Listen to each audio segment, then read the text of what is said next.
ほっそりと伸びやかな佇まいの法隆寺観音菩薩立像。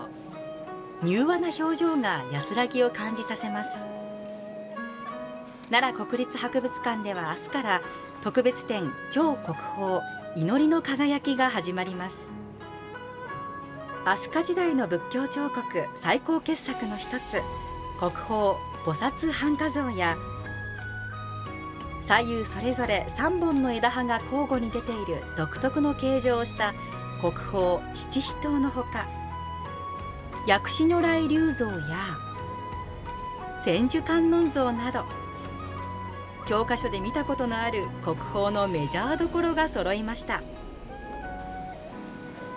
140を超える国宝重要文化財を集めたこの特別展は明日から6月15日まで開催されます。